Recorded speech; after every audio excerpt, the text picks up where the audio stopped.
Fala galera, passando para dar um breve recado para vocês aqui. Você que se amarra em fazer aposta esportiva e quer um local de segurança para você poder fazer, eu super te recomendo a Bet7k. Na Bet7k, o seu primeiro depósito eles dobram o valor. Botou 10, vira 20, 50, vira 100, 100, vira 200. E indicando um amigo, você ainda ganha R$ 20 para poder estar apostando. Lembrando que o limite máximo de bônus são R$ 1.200. Bet7k, parceiro do Futebolaço Podcast. O link tá aqui ó, na descrição do vídeo e do primeiro comentário fixado. Olha, eu queria puxar duas questões. Uma de mídia alternativa, porque desde 2018, começo de 2018, eu percebo que você utiliza dos meios alternativos de comunicação.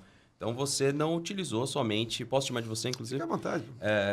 Televisão. Eu vejo que você tem as comunicações com o YouTube, comunicações diretas com o seu grupo do Telegram, que seria o canal do Telegram.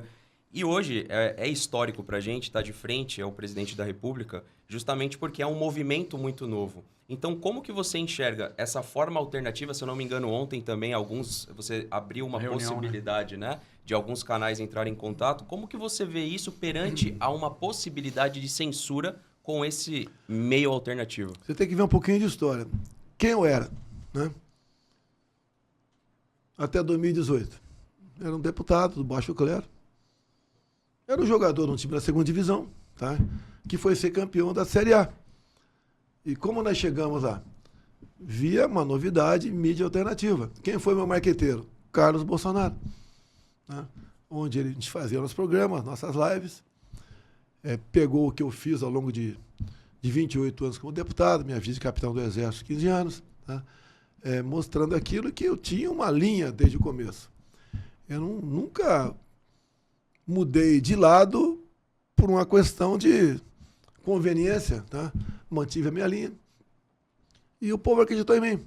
Usei uma passagem bíblica, né? Eu sou católico, minha esposa é evangélica, e usei um versículo bíblico, né? Conhecereis a verdade vos libertará. A verdade é a liberdade, e a verdade dói.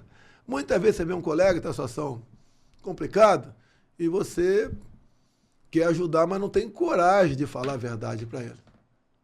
Essa é a pior coisa que pode existir.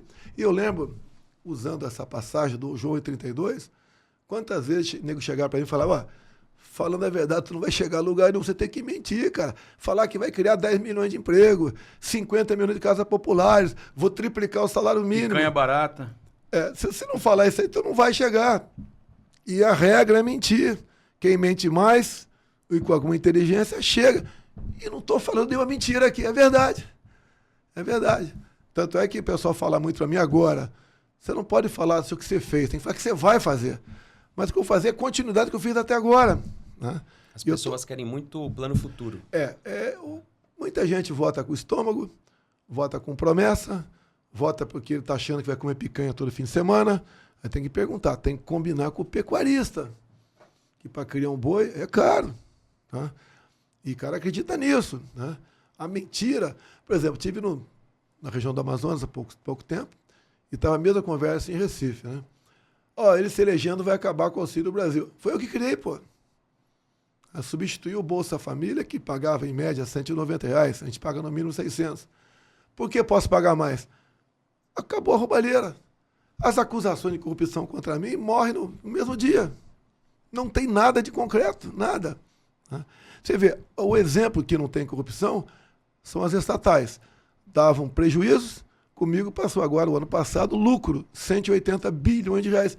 Essa grana ia para algum lugar. Eu cito um exemplo bem claro. Itaipu Binacional.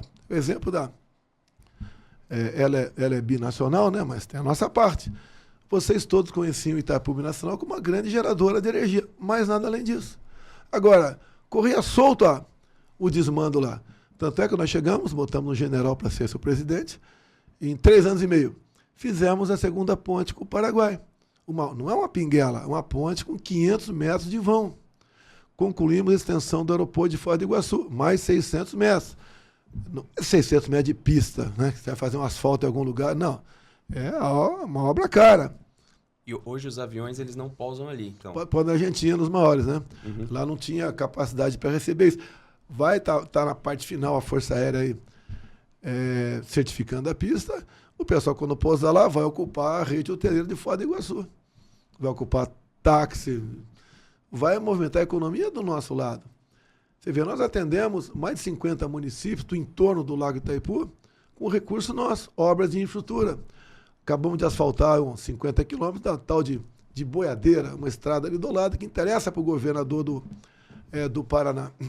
Estamos na fase final, negociação com o parlamento paraguaio para a gente começar a criar peixe lá no Lago Itaipu.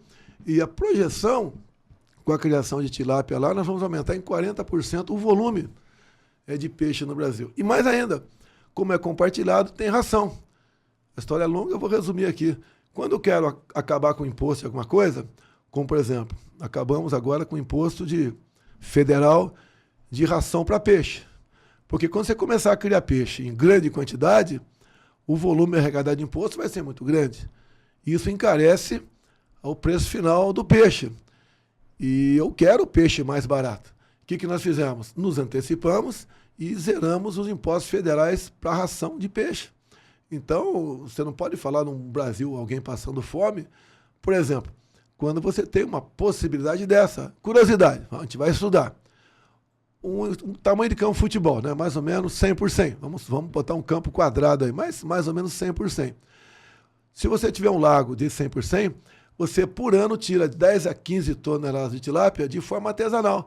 Se você compartilhar e praticar piscicultura, vai para 100 a 150 toneladas. Não se justifica passar fome no Brasil com esse potencial todo. De onde vêm esses dados? Da Embrapa. A Embrapa é algo fantástico, criado no governo militar, que trouxe suporte, tecnologia para a agricultura.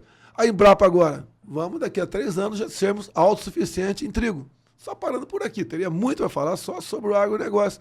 Mas o exemplo do quê? De botar a pessoa certa no teu time. Se eu botar o Neymar para dentro do gol, o Neymar vai jogar, legal, e bota no gol, você vai perder o jogo, cara. É o que faziam. As escalas, os 11 do time, né? O cara botava o goleiro para ser centroavante, porque é indicação de tal partido.